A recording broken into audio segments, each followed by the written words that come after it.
to have been lacking on critical information, objectivity, and all. How do you ensure that your side, your information that you publish, has objective and has a baking background?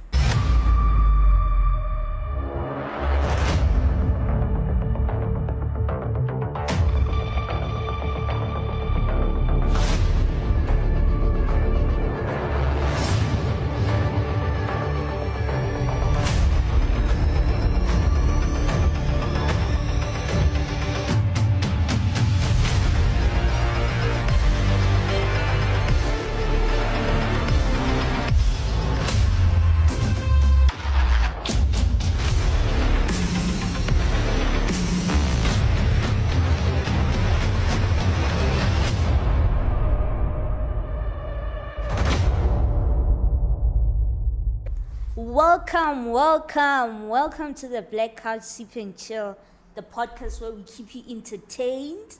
We dive in the deep skirts of our environment and all, with interesting people, amazing people. I have an amazing, interesting guest with me today. I call him Mr. Kabza the Big. The man who doesn't need an introduction. If you don't know him, you're sleeping on Botswana.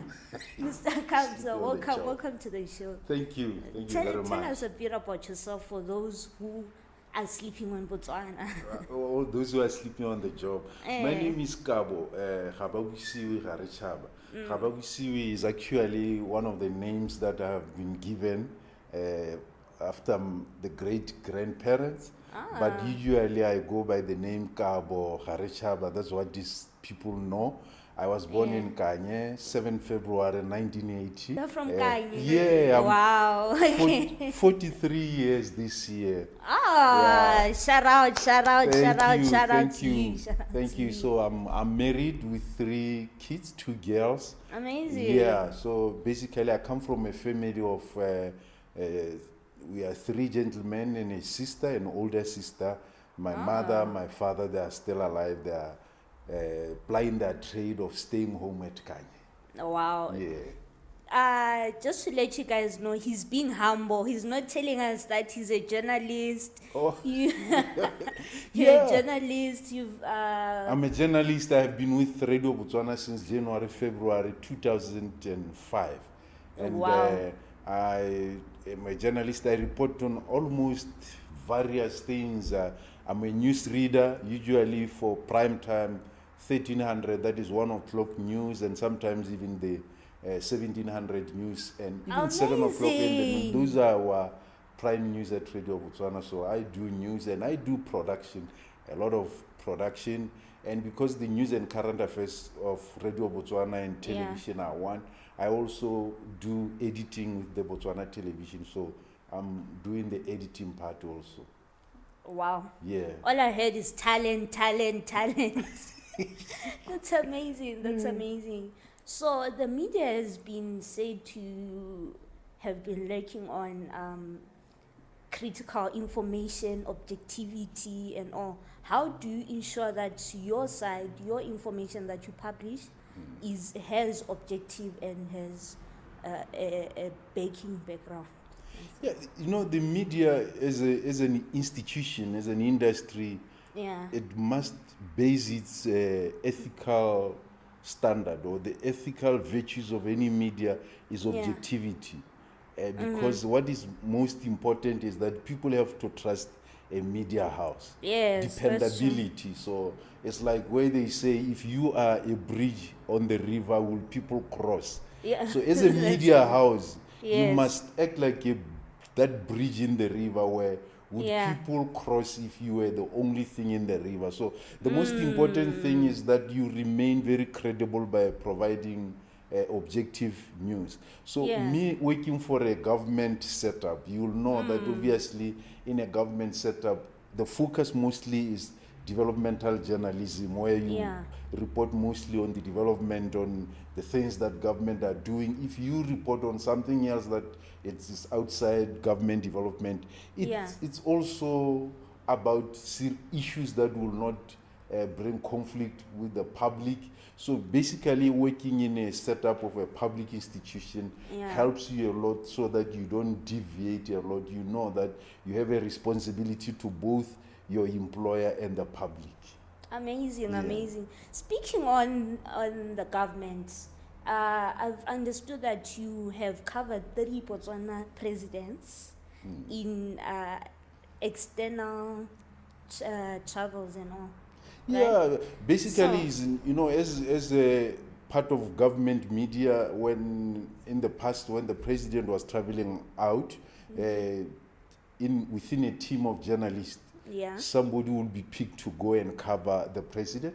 And I was blessed. The first time I covered the president was former president, who is the third president of Botswana, Mr. Festus Mogae, in 2007. It was the CHOGAM, or the Commonwealth Heads of Government meeting. Is called CHOGAM. It was in Kampala, Uganda, and it was attended by the late Queen Elizabeth. So I was able to see the Queen and listen to her speech close range, and that was such an experience. Actually, I thought 2007 was my first flight, and I was flying for the first time to Kampala, and I learned a lot. The first thing I learned is that Kampala means a land of impalas. So Who would have known? who would have known that without my travel? So those it. And the second trip was I covered once is the former president Ian Khama, when in actual fact it was when Botswana and the SADC were discussing the global political agreement, the Zimbabwean political agreement that was deciding the impasse between Tsvangirai and Mugabe then. So the meeting was in Pretoria. And the other meetings is when I was traveling with the current in other trips, like the summit, the climate summit in Poland, and the state visit in Qatar. So I have had an experience of traveling that's amazing. around. That's amazing. So from the 3 trips that you've heard, which one would you say was your favorite? For me, because it is all work, and traveling in external trip, it's actually a busy schedule. You don't have time to enjoy. The only enjoyment you have is doing work. So which one was your favorite? I don't have a favorite per se. I don't have but I would say Kampala, because it was the first one. It was introducing me to issues of Commonwealth, how the countries relate, the issues of why Zimbabwe would be sanctioned. I enjoy those African political issues and historical issues. So Kampala was my first trip, so I always remember it as something that was very good to me. Because other trips, like when I went to Poland, it was Europe. I had gone to Europe through Junior Chamber International, so it was not something that was really that interesting. Really returned to that. I would want to stay the African countries. The African cities are so nice. The vibe, everything about African cities is so nice. So I will return to an African country.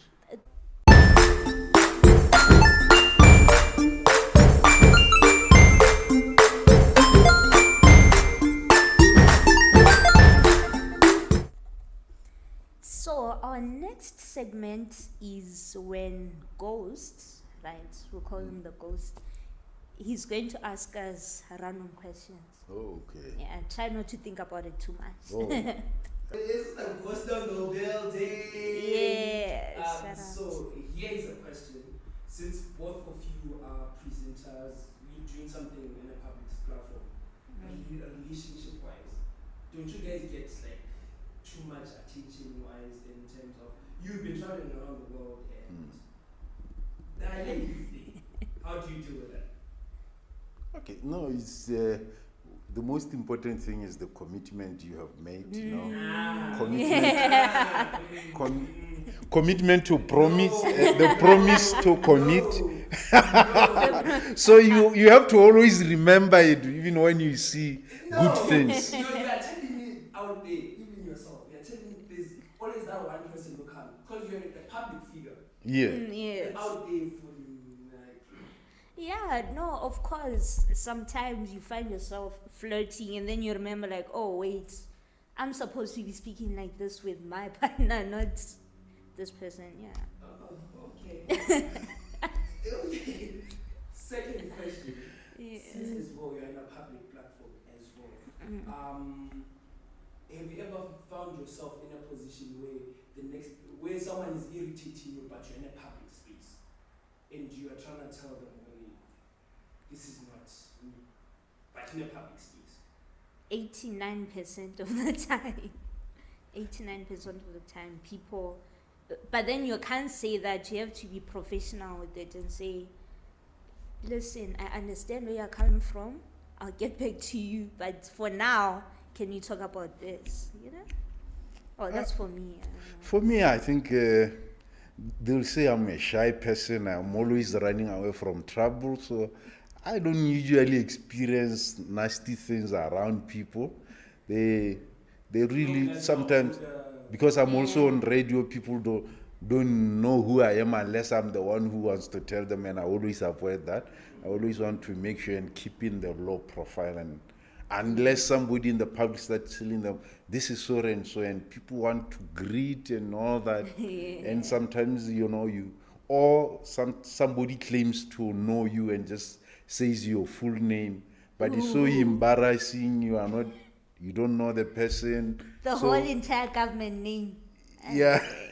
So. And this question comes directly to you. Is from someone. They're asking, since you have worked with all these presidents, including Ian Kama Indi and the current president, Dr. Ian Kama, who's the best president, personally? Personally, it's a very difficult question. Actually, it's not the first question. Okay. It's not the first time I'm asked the question. And usually people will not be limiting it to two.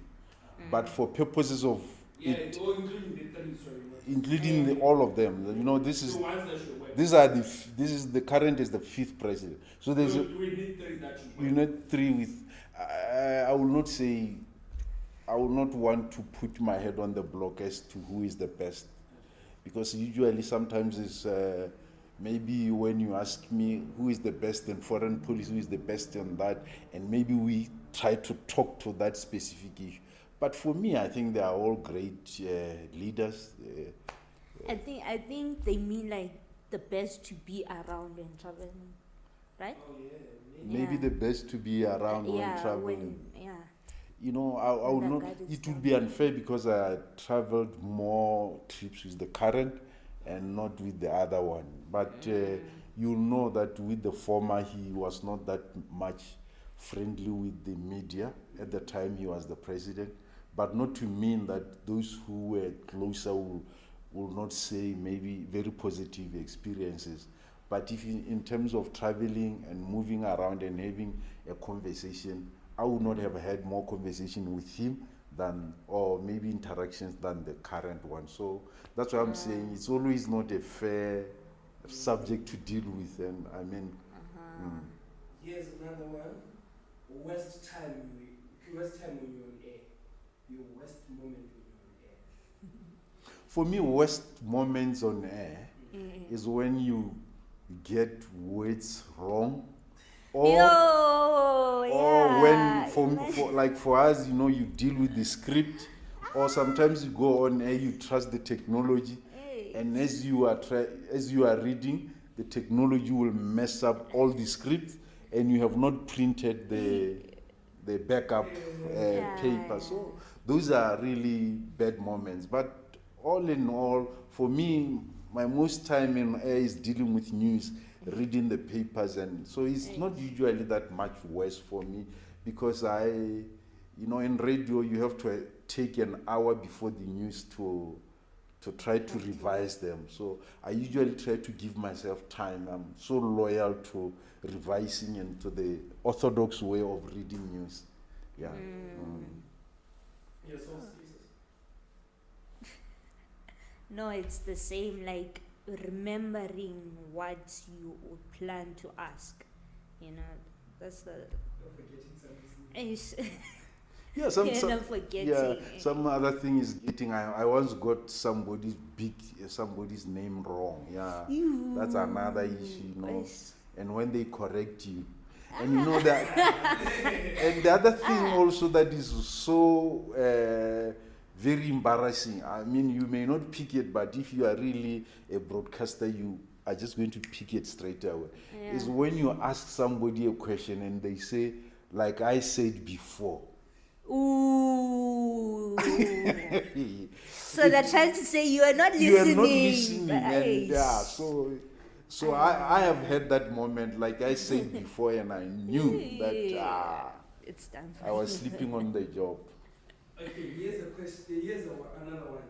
A day you knew they said fake news on the news, especially you on social media. You know they said fake news, but you didn't say. They come A again? day when you saw they said fake news. Did you have a day where they said fake news and you knew about it? That this is It's fake news. Yeah. Not necessarily of what I remember. Nice day. Yeah, I usually see a lot of fake news. On social media, I see a lot of fake news. Though I'm not the judge, but you just see that some of this information is not the really the correct one. Because sometimes, especially when some people provide an information that is so damning or that is so negative about something or somebody, in a professional setup, it must be accompanied by the version or having gotten the story from the person who is involved. But once you just see that these are just pure allegations and speculation, it's not a good, it's not a credible news or story. Last question.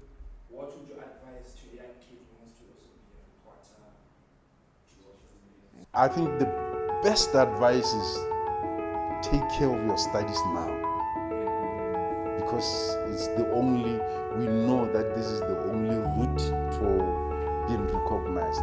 We know that these things are changing. We have a sense where we believe in talent.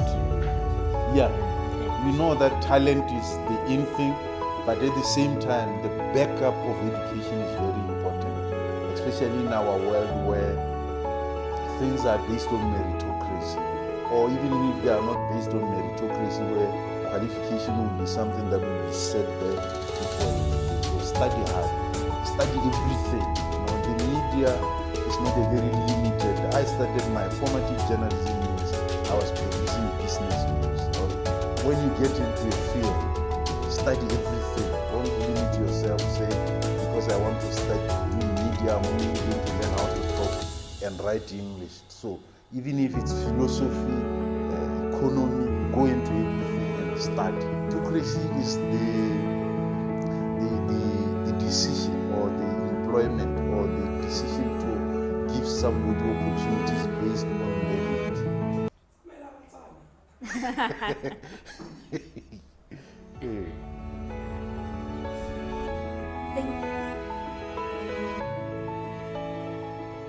Moving on to your personal life.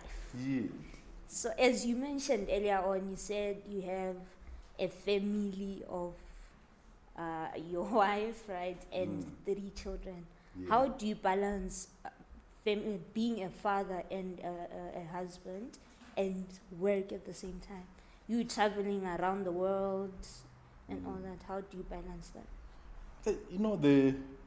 I will not. It's a very difficult question to answer because maybe my wife or the kids are better placed to really say, does Daddy really balance? Does he really gives us time? Yeah. But I do try. But I will tell you, it's not an easy thing because if you work in an environment where you can be told, no, after work you're going to have an assignment, you're going to do this, and sometimes if you are in production after work, 10 o'clock at night, somebody's calling that I'm canceling the interview or my appearance tomorrow for that show that you're expecting. So that time you'll have to try to find a way of replacing somebody who will have to come into the show either in the morning or whatever time. So it's usually that work that comes into the house. So balancing, as a journalist, really balancing work is such a very challenging thing. It's not an easy thing, but we try, like in the weekends, We Yeah. try to have find time for the kids, so Yeah. that the time you have, they remember that you really find time for them. Okay. Yeah. So you do also attend their birthdays and Yeah, it's so like the next month, June, is Yeah. the birthday for the second and the last one. The second one will be Happy doing a birthday. decade, 10 years. Wow, So- wow. Happy birthday to you. Yeah, Rao Boy, aka Rao Boy. So we are planning Wow. something for the 10th anniversary for him. And Wow. the younger sister will be turning 8. So we, Oh, wow. we do. Yeah. Congratulations to Thank you very much. Thank you. Congratulations Thank to you. you. So aside from your daily work, you're also part of you're a member of the Junior Chamber International. Yeah. Yeah. How do you balance that as well? Your Yeah. professional and the You see, sometimes, in one day at work, they Yeah. invited one priest, or is a pastor, to come and give a motivational speech. And, he said one of the most interesting things about in the workplace. Yeah. He said sometimes in the workplace, your people or your bosses or anybody may Yeah. not give you an opportunity. He said, but if you are serious, you'll have an opportunity outside. That when they think they have bottled you somewhere, they hear you that you were addressing people in Francistown. So for me, it was such a powerful message and very prophetic, because in 2007, I joined Junior Chamber International Botswana. And ever since, I became member of several projects in the organization, rising Amazing. until I became the national president of the organization in 2013. Oh, wow. And joined the Yeah. board of directors in 2016 as a member of the board of directors sitting in St. Louis, Missouri, that is the United States. So that has been an experience, and I have always tried to, because Junior Chamber International meetings always comes after work. But Yeah. even during work, if you have something to do with JCI, as long as you don't affect your daily Your duties, daily you duties. deliver on JCI, you deliver on your work. There's no That's time where my another- employer or any supervisor will tell you that I abandoned work because I was doing JCI. Or Yeah. JCI think that I abandoned JCI because I Because was of the- I was at work. So I have tried to balance them both, and you'll be surprised that in the year I was vice president, I traveled in that year alone. I think I traveled 11 countries, but still, it's about taking my official leave at work, do Yeah. what I can do. Some of them I do just during the weekends, where it's done weekends, like South Africa or other countries that are Yeah. nearby. So I was able to discharge my duties well, and I managed to balance it. Oh, wow, that's amazing. On another note, I have a question, right? You, as a journalist and a historian, have you ever found yourself correcting someone, even though you are not in the journalistic zone? But like, does it come to you natural where you're like, we are having a conversation with someone, right? And then you correct them, and like, no, that's true. not it. Have you found yourself being that person? Not To necessarily. correct someone. Maybe if my friends or my colleagues will tell that maybe I do that, but if I do that, I will have done it unconsciously. But there are times where I do it consciously, like when I'm especially during the time of politics, where electioneering Yeah. period, where politicians are campaigning, and maybe there's a public debate, and we are listening on TV, and I hear that they are misrepresenting maybe periodization of things or Yeah. events or facts. Yeah, I'll go to my Facebook and say, like the other one was saying, Singapore, one day was Yeah. saying Singapore is one of the leading oil producers in the world. And Yeah. I thought, no, but Singapore has large storages of oil, but it's not producing oil. So I went on Facebook and said, no, this is not this. So Yeah. I'm not necessarily doing it consciously, but sometimes It's I in your think I blood. do it. Yeah. Mr. Kabzo the Big. Yeah. Thank you for having us here at the Black Card Sequential.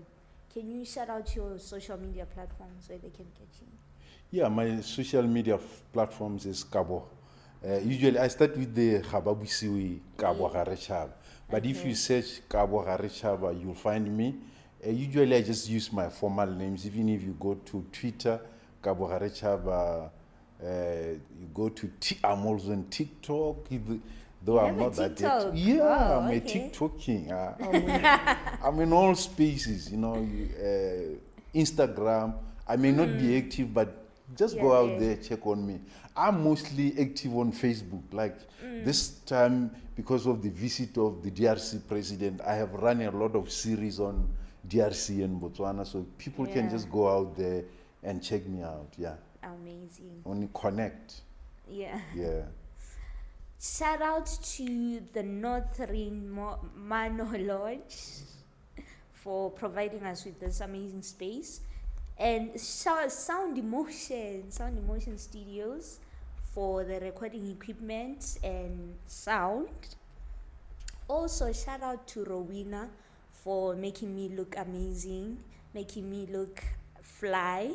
So, shout out to you. Remember to share and spread light and love wherever you are. Peace. Thank you.